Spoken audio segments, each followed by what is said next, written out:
Yes. What else? Is that important? How important? Very important. Very important?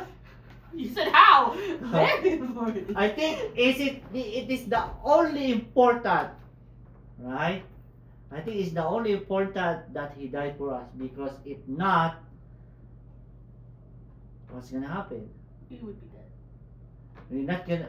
We're all gonna die, but we're not gonna rise again, Yeah. right? But is everybody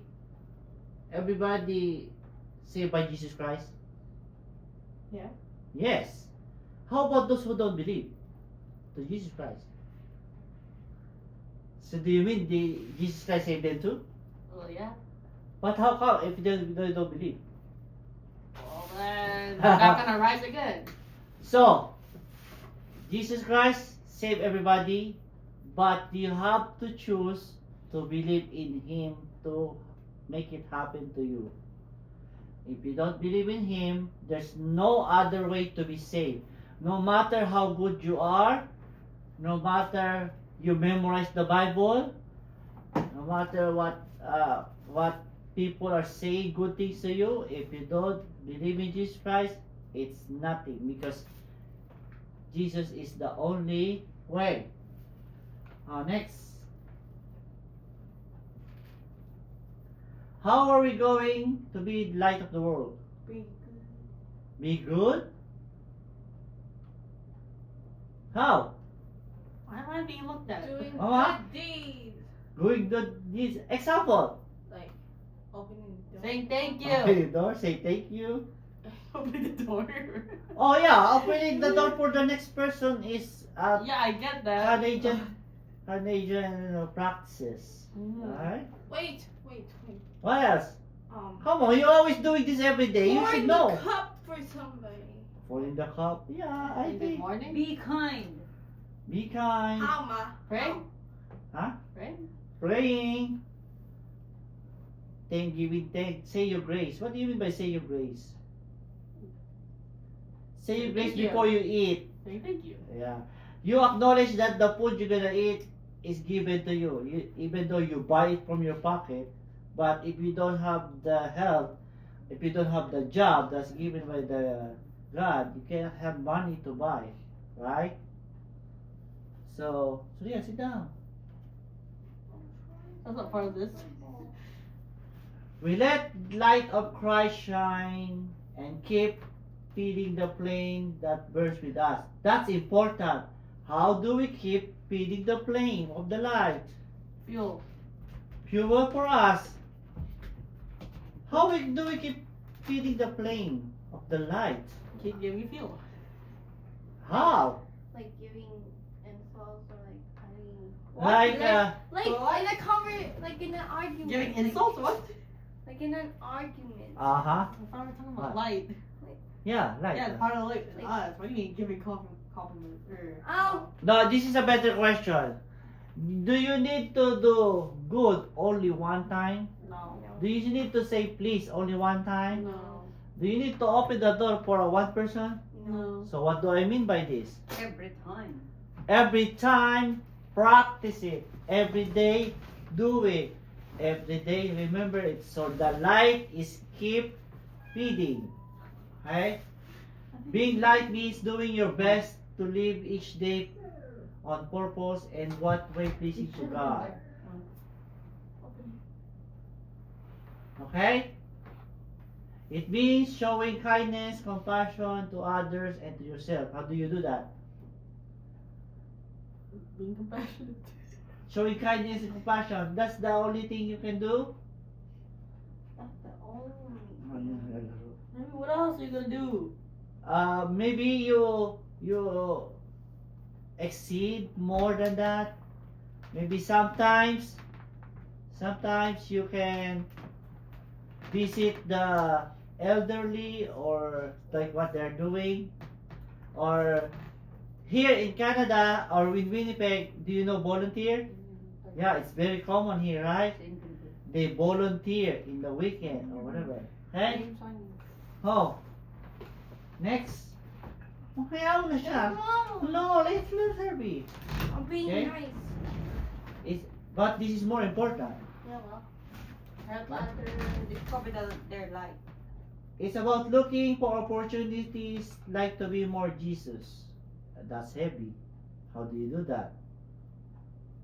Give example. Suriel. Praying. Praying. Mama, example. Be more like Jesus. Wala. Singer, example. Being more like Jesus. Being peacemaker. Huh? Being a peacemaker. Be a peacemaker? Okay. Kindness? Okay. It also means making mindful effort to make your light shine brighter and help others to discover their light. So those who are not light yet, there are people like that. Maybe you are the one to push them or to suggest to them how to be light by being light to them. Okay? Is this anything make sense? Okay. When you get right with God, what do you mean by that? When you get right with God. When you get right with God. What do you mean by you get right with God? Are you always wrong with God? Yeah, sometimes. Yeah. Why? How? Like Sinning. disobeying him. Sinning. So when you gonna be right with God? Sinning? Disobeying him. How when you are gonna get right with God? How can you say you're right with God? Obeying him. Admitting your sins. Praying. Like if you most follow the 9 Beatitudes, you're getting right with God. Like, oh, The today 10 I gonna be poor in spirit. Tomorrow I gonna be pure in heart. Tomorrow I'm gonna be What? peacemaker. The What? next day, oh, ngayon. See all of So- Follow the 10 Commandments. So, yeah, you follow 10 commandments and you study the Bible, you will shine naturally. It's gonna be like automatic. Right? It will come naturally. Stephen. Who's Stephen? Stefan. Stephen shined as the first martyr. Oh, You know that's Stephen? Who's Stefan? Stephen in the Bible, search in the Google. You have your phone. Stephen in the Bible, search it. Search in phone. Stephen in the Bible, si Mama. Stephen is the Bible. Who is he? Stephen. Not too many people know him, even though. What? Who? Who is Stephen? Natapos tayo. Who, Ma? Nakita ni Mama? Sino yan? Nakota? A faithful follower of Christ whose only crime was obedience to the Lord. What happened to him? Did you say? He He died. is referred to as the Just first because Christian of their martyr. religious or other belief, the Because he is the conviction, first person conviction of his in the faith Bible in Christ. who died because of the conviction of his faith in Christ. So you know what happened? When Jesus died, only the apostles lived, right? Mhm. So they are like lost. They don't know what to do. Actually, they're scared because there's no more Jesus. And since they killed Jesus, they're afraid of their life, right? So there's Stephen joining their group, and Stephen preached in the temple, and the Pharisees and Sadducees hate him. And what did they do to Stephen? Stolen. Stoned him to death. Yeah. Like they bring him the corner, everybody have stone, and they throw stone on him because he is preaching and telling about Jesus who just died. So Stephen is the first martyr. After Jesus died, he is the first martyr, and the first apostle to die is John? no. No. Peter, Paul, Matthew, Judas. Susunod na lang yan. No, wait. Susunod na lang. Mark. Hey. Stephen, one of the 7 men chosen to be responsible over James. distribution with early church repute. Okay? Let's go. Acts 7, 54, 6. Yahoo! I thought you said Natapusin you na namin. Well, calzone. You guys never tried it before? You didn't try it now. I made one. This is my box. Tapusin na nga natin. Tapos na naman to eh. Okay? Oh, yun, tapos na. My friends are here. Huh? Um, Oh. I What? have everything in the van.